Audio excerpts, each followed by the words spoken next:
Just how luxury can a chocolate brand get? It's the e-commerce master plan podcast. Here to help you solve your marketing problems and grow your e-commerce business.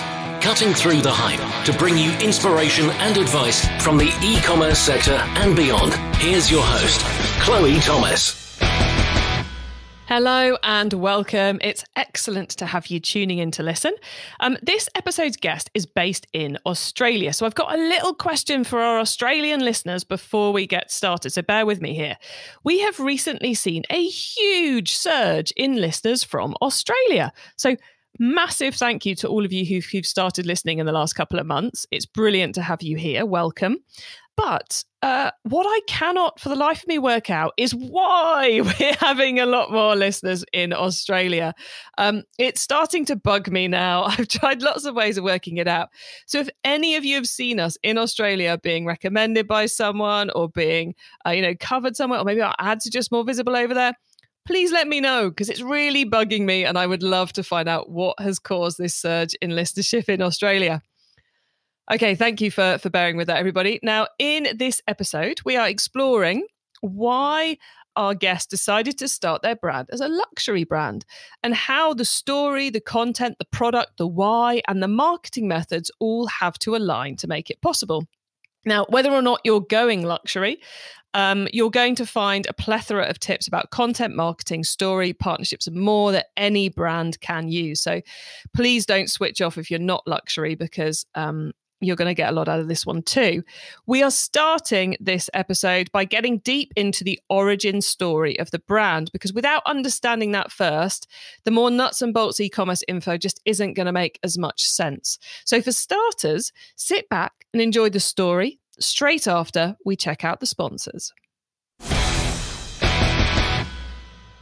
Getting an online business off the ground is not easy. So if you find yourself working late, tackling a to-do list that's a mile long with your fifth cup of coffee by your side, remember, great email doesn't have to be complicated. That's what Klaviyo is for. It's the email and SMS platform built to help e-commerce brands earn more money by creating genuine customer relationships. Once you set up a free Klaviyo account, you can start sending beautiful branded messages in minutes, thanks to drag and drop design templates and built-in guidance. And with e-commerce specific recommendations and insights, you can keep growing your business as you go. Get started with a free account at klaviyo.com/masterplan. That's KLAVIYO.com/masterplan. And now to introduce today's special guest. James Le Compte is the CEO at Toac Chocolate, a luxury chocolate brand where sharing the origin story is everything. Founded in 2013 with their first product available in 2014, they are a Shopify merchant and are growing D2C at 50% year on year. Hello, James. Hi, Chloe. Thanks for having me on. Well, it's excellent to have you here. How did you yourself get into e-commerce? I guess I've been working in the space for quite a while, well before I actually started my journey into chocolate. Back in 1999, I set up a business with a business partner down here in Australia. And we were helping traditional retail stores get online.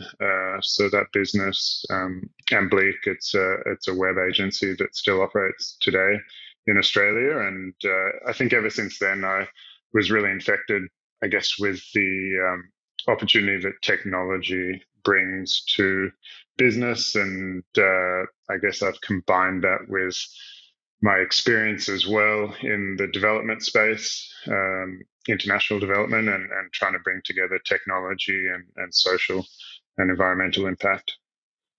So you, like many of us listen to this podcast, you experienced e-commerce, totally got the bug, but you were agency side. So how did you end up being brand side, client side? I guess that comes down to a desire to be part of something, to be part of growing a business. And while working in an agency is a business itself, obviously, you often see other people growing their businesses and people being passionate about the brand that you're helping them to grow from an agency perspective. And I think it was the idea of wanting to be part of building a brand myself that really attracted me to the idea of, that side of the fence, if you like. Yeah, I'm always fascinated what leads people to move different sides of the fence, because they're both, having done both, they're both very exciting, but appeal to different. Anyway, that's not what we're here to talk about. We are here to talk about Toak. So how did the brand come about? Because Toak, kind of the bigger project, began with rainforest conservation and then drifted into chocolate, didn't it? Yeah, that's right. So the brand story really starts in Ecuador. The brand is an Ecuadorian brand, and our origin story goes back to one of our co-founders, Jerry Toth. He started a rainforest conservation project in coastal Ecuador. It's still today an active NGO and conservation project. The Hamacoaque Reserve is the site, and it's a really fascinating site because if we think about the Amazon in South America, for example, and it was in the news a lot over the last couple of years in terms of the amount of destruction, human-related deforestation and destruction. I believe we've lost somewhere around or around 30% of the Amazon has been affected by human-related deforestation. In coastal Ecuador, where the Hamacoaque Reserve is, we've lost about 98% of the original rainforest, which is pretty incredible. And Ecuador itself is a mega diverse country, and so it's a really important ecosystem and very fragile. And it was that was the site where Jerry first came in touch with cacao trees, and that became the inspiration for Toak. So he found because often we hear that the reason the rainforests are destroyed is because of farming, but from going to protect the rainforest, he then became or started getting into farming. So I guess there is a way that the two can cohabit. Yeah, there is, and actually we've been working as a business with the conservation NGO that looks after this particular part of the rainforest called Third Millennium Alliance, or TMA. And so TMA and Toak have been working together for the last couple of years on a regenerative cacao project. What's interesting is that when TMA first started, they took, I guess, what you would consider the more traditional conservation route in terms of buying parcels of land and then just setting it aside for conservation purposes. But they found that was complicated and problematic because the surrounding communities saw that in a way as an NGO coming in and just shutting them off from what was traditionally land that they lived off and sort of used the resources on. And so they've shifted the focus to being something that's much more, I guess, holistic, in the sense of looking at how previous cattle grazing or timber clearing land can be regenerated in a way that supports both the diversity of the ecosystem, but also the livelihoods of the community surrounding that. And so Toak actually plays quite an interesting and important role there, because we're able to pay between 3 to 8 times the fair trade prices for the cacao that we use, which is, thanks in part to our unique business model. But what that means is that we're able to offer these farmers around the nature reserve, we're able to offer them really high quality cacao genetic material. They plant that cacao alongside other income generating crops, as well as local tree and plant species. And what that does is the mixed crop approach and the regenerative approach brings back a lot of animal and natural plant life, as well as providing the farmers a really diverse and sustainable livelihood or income. And so they're able to, they'll be able to sell that cacao to TOAC at a really premium price, as well as generating income from other crops and supporting the regeneration of the soil and the surrounding ecosystem. I love that. That's such a good thing to be doing. And I guess as we're finding, throughout the interviews we're doing now on this show, often by getting the business model right, you're able to have a far more positive impact. So e-commerce becomes something of a force for good because it's able to generate the profit that enables the right payments to be made to the right people to cause the right things to happen right down on the ground, literally in this case, on the ground. James, you mentioned that you're paying growers 3 to 9, I think it was, times the fair trade price. So this isn't the rock bottom price. This is what's already been decided to be a fair trade price. So that's a massive increase on what you arguably could pay for the cacao. As you've just outlined, it's worth paying it for all the additional benefits and the rest of it. You've clearly got a different business model to the average chocolate business model in order to be able to afford 3 to 8 times the base product cost. So before we get fully into the business model, in the intro, I said luxury chocolate brand, which rather underplays what you do with your chocolate. So could you tell us a little bit about the product, please? Yeah, of course. Well, we're really fortunate to work with a very special variety of cacao. It's probably worth sharing a little bit of brief background. So Ecuador plays a really important role in the history of cacao.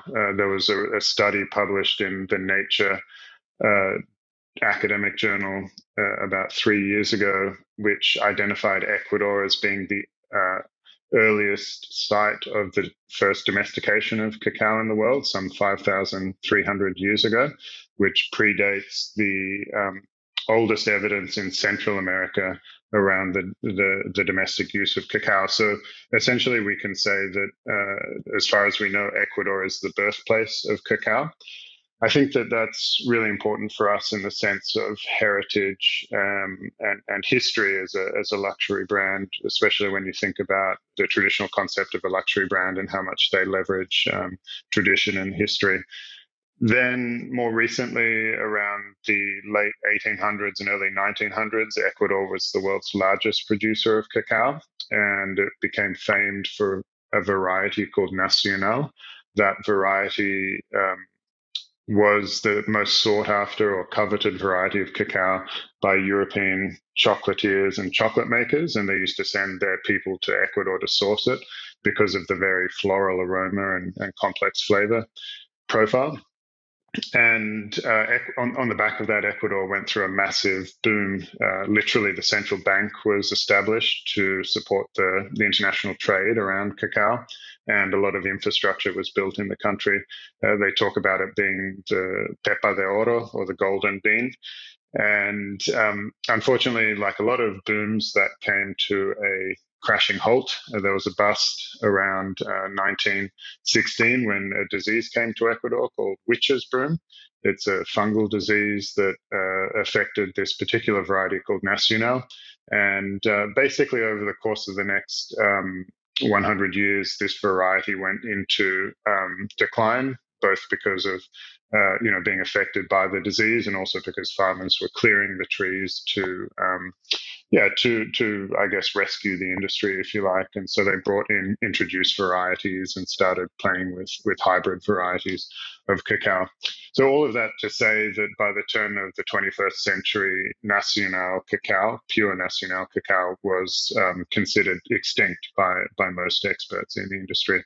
And it was in 2013 that my colleagues first got into their minds, I guess, the idea of setting up a chocolate brand, and became fascinated by this legendary story of Nacional cacao. And one of our business partners is a 4th generation Ecuadorian cacao farmer. He took us to a farm where we met with a group of 13 smallholder farmers. They've been farming for 4 or 5 generations, farming cacao. and they introduced us to a number of the trees on the property, and they kind of treat them almost like children in the sense that they know, who planted them and how long they've been around for. And it became clear that these trees were planted before, a lot of them were planted before the disease came to Ecuador. And so basically, we took DNA testing. We conducted DNA testing and found that out of a sample of 46 trees, 9 of them were genetically pure national. And so for us, that was a little bit like our Indiana Jones moment in the world of cacao.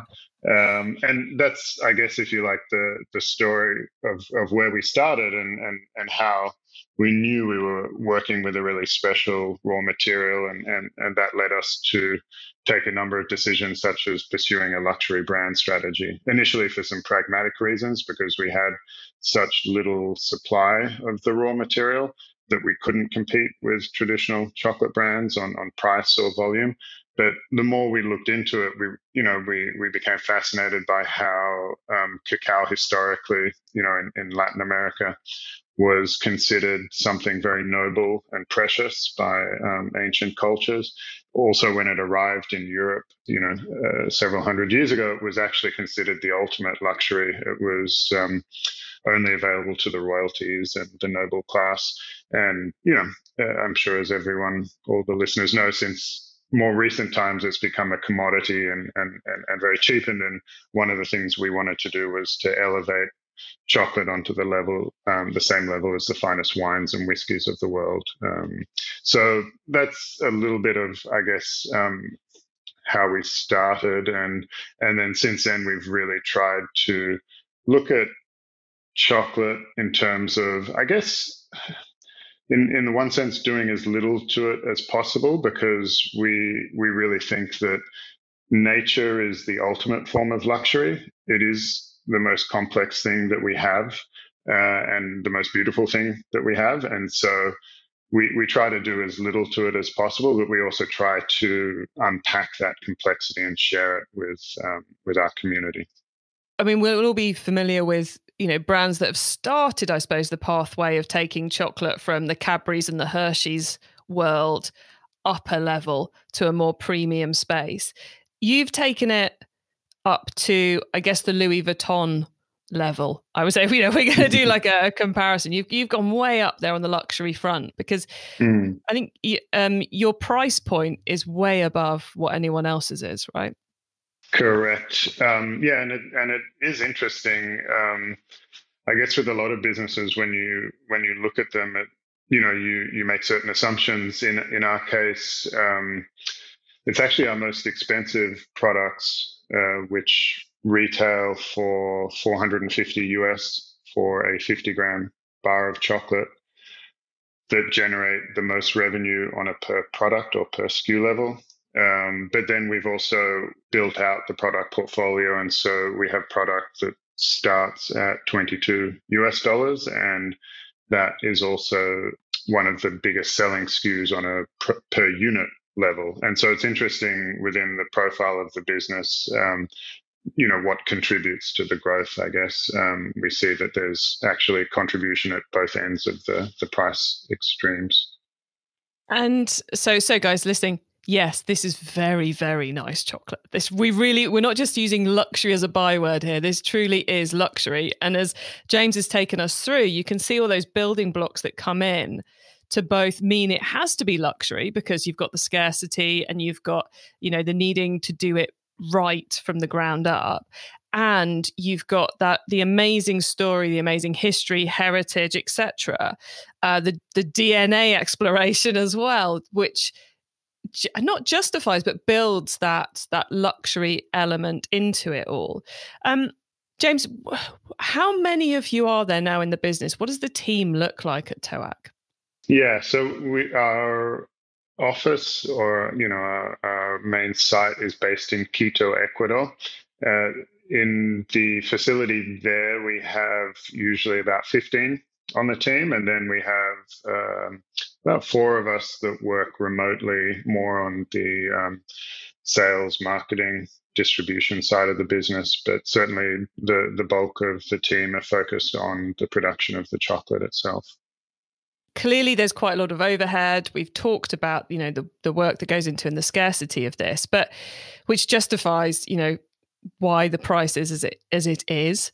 How, though, do you persuade consumers to consider chocolate like they would a very good malt whiskey or a vintage bottle of wine, when even other luxury, in inverted commas, chocolate brands are maybe 10% of the price of your most expensive line? How do you do that?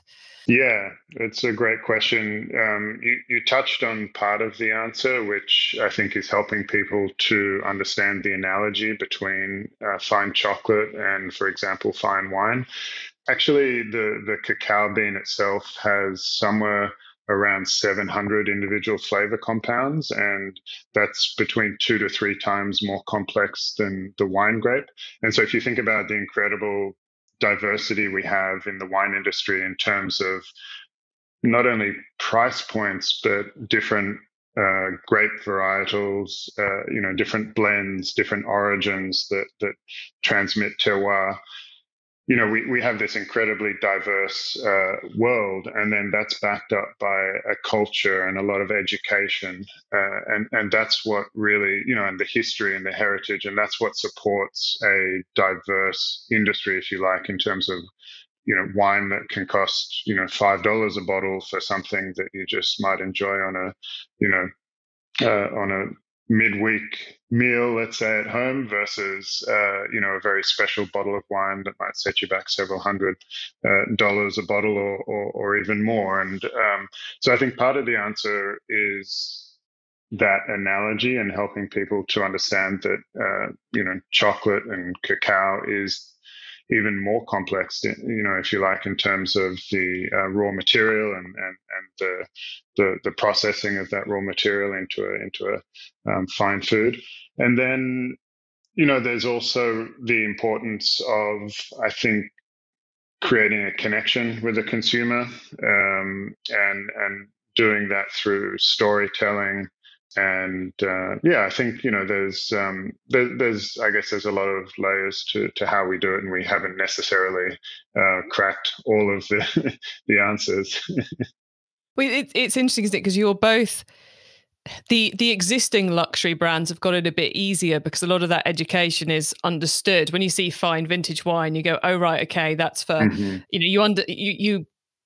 most people understand that education side of it, and they decide whether they want to get educated further into understanding more, but they know there's an education path to go on, which they don't so much with the chocolate. So it's a nutty old problem. What in a practical sense, I'm assuming that means great content marketing, great email marketing. The chances of someone coming to the website for the first time and checking out is presumably quite unlikely. So there's quite a bit of a selling period pre-purchase. Yeah, that's exactly right. We do invest a lot in content, and we do a lot of that, really pretty much all of that in-house. We're actually working at the moment on something that we're excited about from the content perspective, which is, I guess if you think about a traditional luxury brand, and we're very much a bootstrapped luxury brand, but if you think about your bigger, well-known luxury brands, a lot of them will have some sort of publication. If you think about top airlines or car brands, they'll have monthly or quarterly publications that support that sort of lifestyle element around the brand. We're working at the moment on a long form newsletter that is going to be completely separate to what we do in terms of our traditional email marketing around campaigns and email automations and the like. And this will be much less about, I guess, prompting a sale and more about creating an emotional connection to the brand.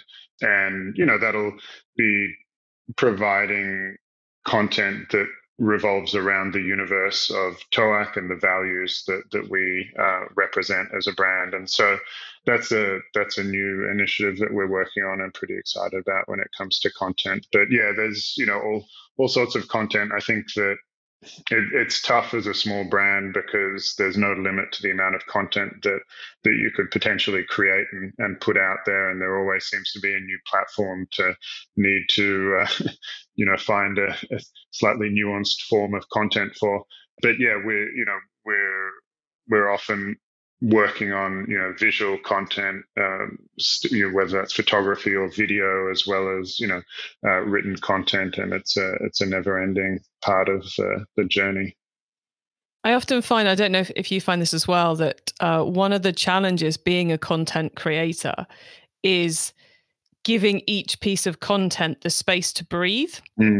It's like I always feel we put out, in the business, we put out 2 podcasts a week, one on this show, one on our other show.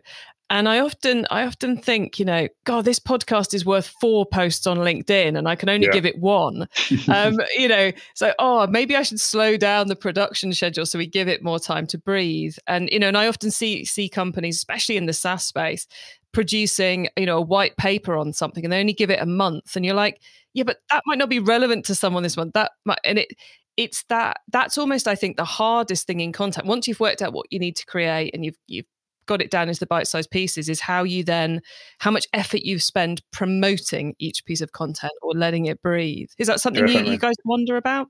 Yeah, and very recently, in fact, we've been talking in the team about how we really try to maximize the runway of each piece of content that we produce, and and how we can in a way sort of repurpose it or slice it up and sort of drip feed some of that content so that we create as much, I guess, to be resourceful with our content and to give it the exposure that it deserves, because often there is a lot of time and thought put into content, and like you said, if you're kind of rushing through a bit like on a treadmill, then you don't really give your content the airtime that it sometimes deserves. And another thing that we've been looking at as well is how, I guess, by being thoughtful about the type of content we're producing, how we can create connections between the content, so that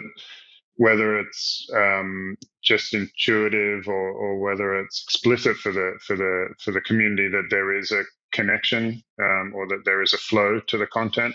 And so there's the huge opportunity, I guess, to plan and be strategic about how you create and publish your content, and we're certainly still trying to fine tune that and get that right.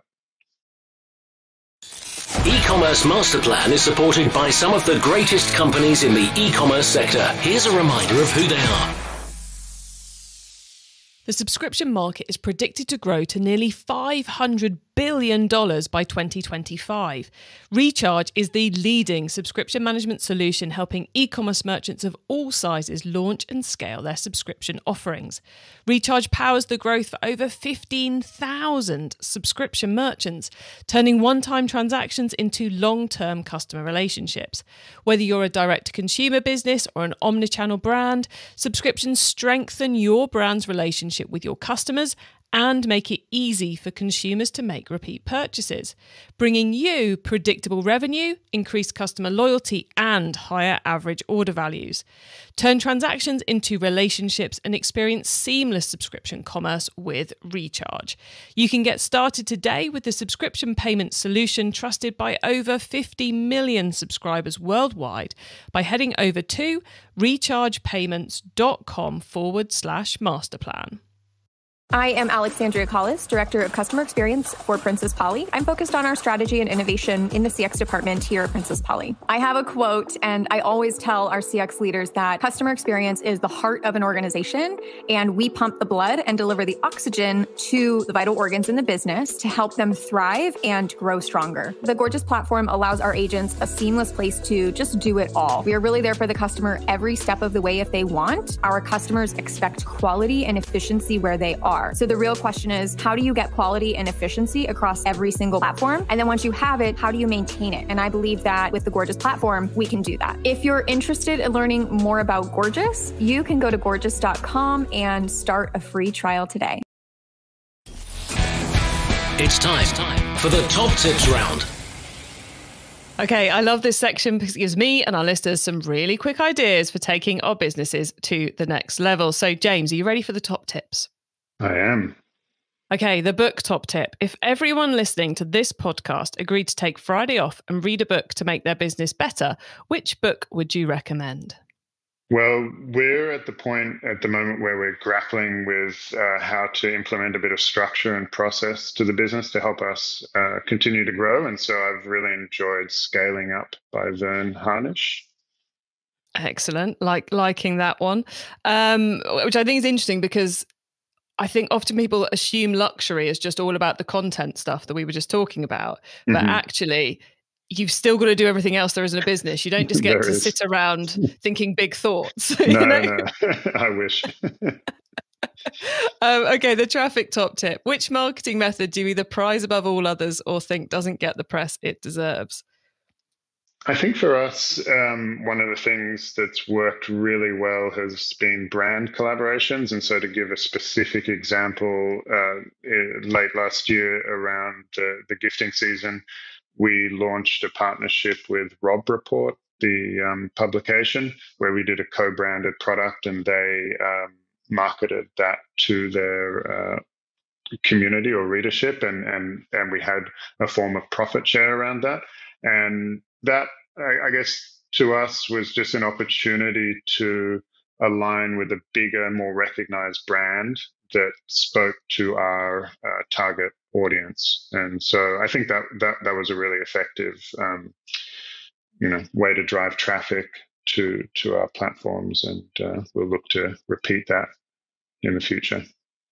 I love that you just said that because I've always been such a fan of brands collaborating with other brands where the values and the customer base match in creative ways. And I think this year, especially, it's an essential marketing method. It takes a little bit more legwork to set up, but man, does it work. Yeah. Okay, the tool top tip. Maybe a collaboration tool, a social media plugin, a phone app, or just a way of working. Is there a cool little tool you use that makes you and your team more efficient from day to day? So I think I'm known within our team as the person who has an app for everything.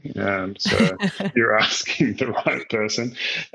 But in terms of something that I've been really enjoying using, there's an app called AccuFlow, which is a calendar and task management and I guess time management tool. And so what's really nice about it is that it's integrated with a lot of the existing tools we use, such as Gmail or Superhuman, as well as Slack and other to-do task management tools like Todoist. And basically, any of those things you can trigger as a to-do, and then you can consolidate them in AccuFlow, and then basically organize your day so that you are managing your time by a calendar, which a lot of people, I think, believe is a very effective way of organizing your priorities and your time and getting stuff done. So I've been enjoying using that. Oh, nice. I might have to check that one out. You mentioned one there as well called Superhuman that I've never come across. What's Superhuman? It's got a fancy name, but it's an email platform. It's one of those, I guess, tools that kind of tries to give you a few hacks or little ways of mastering your email. So yeah, it's another cool. I just went. My little excitable brain went, "Oh, new tool! Not heard of that one. Need to know more." So thank you for enlightening us on that one as well. Then the growth top tip: if you met someone today who's focused on growing their e-commerce business from 100 orders per month to 1,000, what would be your number one tip for them? I think it would be to perhaps take a step back and to think about the different stages of acquisition and retention, and to develop a really practical plan to make some steady improvements, according to the resources or budget you have. And so by acquisition, I mean driving traffic, for example, and optimizing for conversion. So driving traffic might be, things that work for us are PR, digital or traditional, and targeting things like the listicles, like the top 10, most expensive foods that you have to try, for example. Then optimizing for conversion could be, setting up a really effective landing page, or taking another look at your purchase experience and making sure that it's really clean and enjoyable shopping experience.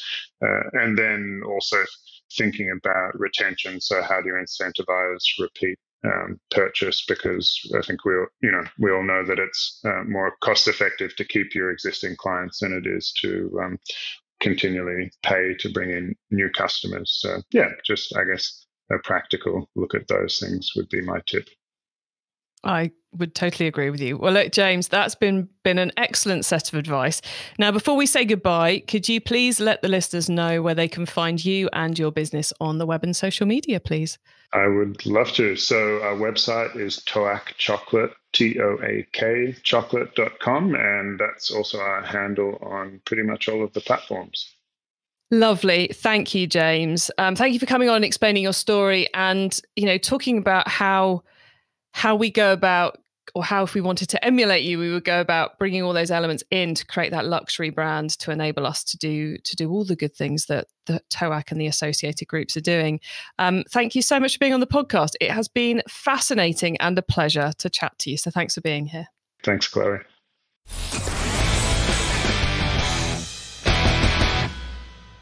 What a fascinating story, and another great example, like our most recent episode before this one with Elvis and Cressy, about building a luxury brand because it gives you the scope, the profit, the platform on which to hit those wider aims of the business. In this case, regenerating the Ecuadorian rainforest and treating the farmers fairly as well.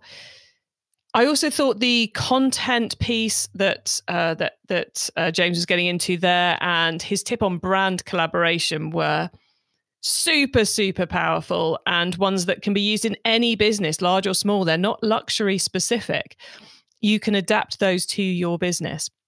Now, to get your hands on the notes from today's show, including those top tips and links to what we've mentioned, then head over to ecommercemasterplan.com/podcast, or use our new special direct to episode links. Yes, you can just put ecmp.info/episode number into the URL bar and you'll go straight to the correct episode page. And yes, we set it up for every single episode since 2015. Once you get to the website, you can also add yourself to our email list so you don't miss out on any of the other things I share to help you improve your business. Now, I also need to say a massive thank you to Greg from Omnisend for putting us in touch with James.